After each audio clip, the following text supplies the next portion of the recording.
네, 안녕하세요. 아산소리 비누과의 손현기입니다. 네, 오늘은 세 가지 타입의 수면 무호흡증에 대해서 이야기를 드리도록 하겠습니다.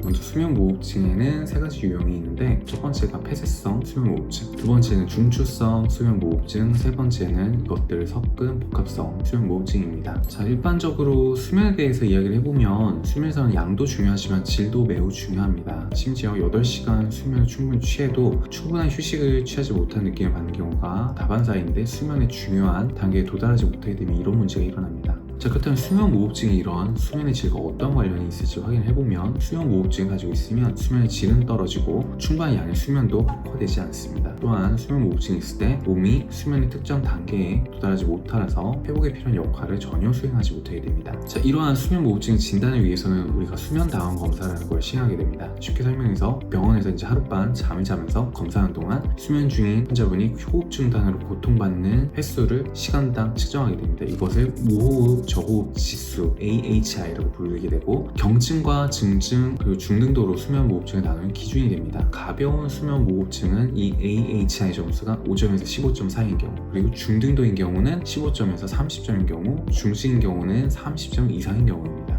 자, 그렇다면 이러한 수면 무호흡증의 정도를 떠나서 어떠한 패턴에 따라서 유형의 차이가 있는지에 대해서 또 이야기를 해보겠는데, 각각의 원인과 증상, 치료법도 설명을 드리겠습니다. 자, 첫 번째는 폐쇄성 수면 무호흡증입니다. 수면 무호흡증을 가지고 계신 환자분들 대부분이 이러한 폐쇄성 수면 무호흡증을 가지고 있습니다. 폐쇄성 수면 무호흡증은 수면 중 입과 목의 연주식이 이완해서 기도를 막고 공기가 폐로 들어가지 못하도록 방해하는 수면 장애입니다. 이로 인해서 혈액 내 산소 농도가 낮아지고 사람의 숨이 막히거나 헐떡이면서 깨어날 수 있습니다. 이러한 과정이 밤새 반복되면서 충분한 수면을 취하지 못하게 되는 거고요. 주요 증상으로는 낮 동안 피로감, 주간에 쉽게 잠들거나 코골이가 심한 경우, 그리고 이러한 폐쇄성 수면 무호흡증의 위험 요소로는 비만, 그리고 기도가 좁거나 편도 아데노이드가 비대해진 경우와 같은 문제가 있을 때 폐쇄성 수면 무호흡증이 발생할 확률이 높습니다. 이러한 위험 요소가 있다고 해서 반드시 수면 무호흡증이 발생한다는 건 아니지만, 시간이 지나면서 코골이가 악화되거나 밤새 호흡이 반복적으로 중단된다면 반드시 수면 다원 검사를 통해서 이를 확인할 필요가 있겠습니다.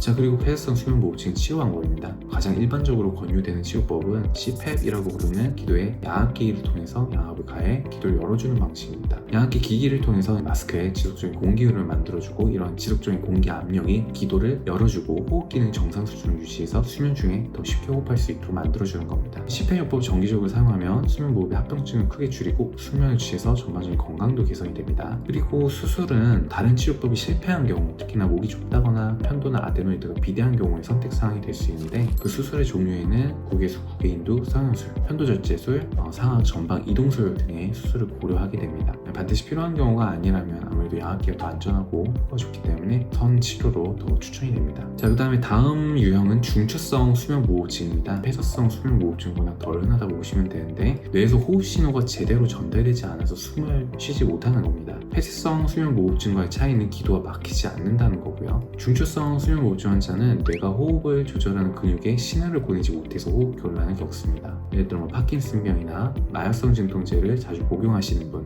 그리고 뇌에 영향을 미치는 감염을 경험하거나 하면은 뇌에 문제가 생겨서 이러한 중추성 수면 무호흡증이 생길 수가 있습니다. 증상은 밤중에 호흡이 중단되거나 밤에 가슴 통증을 느낀다든지 집중 어렵거나 기분이 변화된다거나 이런 문제들이 생길 수가 있고, 치료 옵션은 기본적으로 폐쇄성 무호흡증과 약간은 다른 형태이지만 여전히 CPAP이라는 양압기를 통해서 치료를 하게 됩니다. 뿐만 아니라 이중형 양압기라는 것도 사용할 수가 있는데, CPAP의 경우에는 이제 고정된 하나의 압력을 통해서 호흡을 하는 거를 얘기를 하고, 이중형 양압기라고 보는 이 바이팹은 서로 다른 두 가지 압력 설정을 사용하게 되는데, 들숨을 쉴 때 그리고 날숨을 내쉴 때 각각 다른 압력을 제공해서 그냥 높은 압력이 필요한 이러한 중증 수면 무호흡 환자나 중추성 무호흡 환자에게 적합한 패턴입니다. 자, 그리고 이제 이러한 양압기와 별개로 모다페닐 같은 호흡을 자극하는 약물이 처방되는 경우도 있겠습니다. 자, 그리고 복합성 수면 무호흡증은 폐쇄성 수면 무호흡증이 가진 환자들에게서 CPAP을 사용했는데도 호전이 안 되는 경우에서 발견이 되는데, 중추성 무호흡증과 폐쇄성 수면 무호흡증이 어느 정도 합쳐진 타입을 이야기를 합니다. 자, 그렇다면 이렇게 양압기를 사용해서 치료를 하게 됐을 때 무호흡 저흡 지수인 AHI를 지속적으로 확인하는 것이 필요합니다. 수면무호흡증 치료가 어떻게 진행되고 있는지 측정은 척도화되기 때문에 AHI 지수가 낮을수록 매일 밤 편안한 수면을 취하고 있다는 증거가 됩니다. 즉 수면무호흡증 치료 효과가 있다면 양압기 기기에서 측정된 AHI 수치가 많이 낮아질 것이고, 이런 것들을 계속 경과하자는 것이 치료가 잘 진행되고 있는지 확인하는 방법이 하나가 된다고 볼 수가 있겠습니다.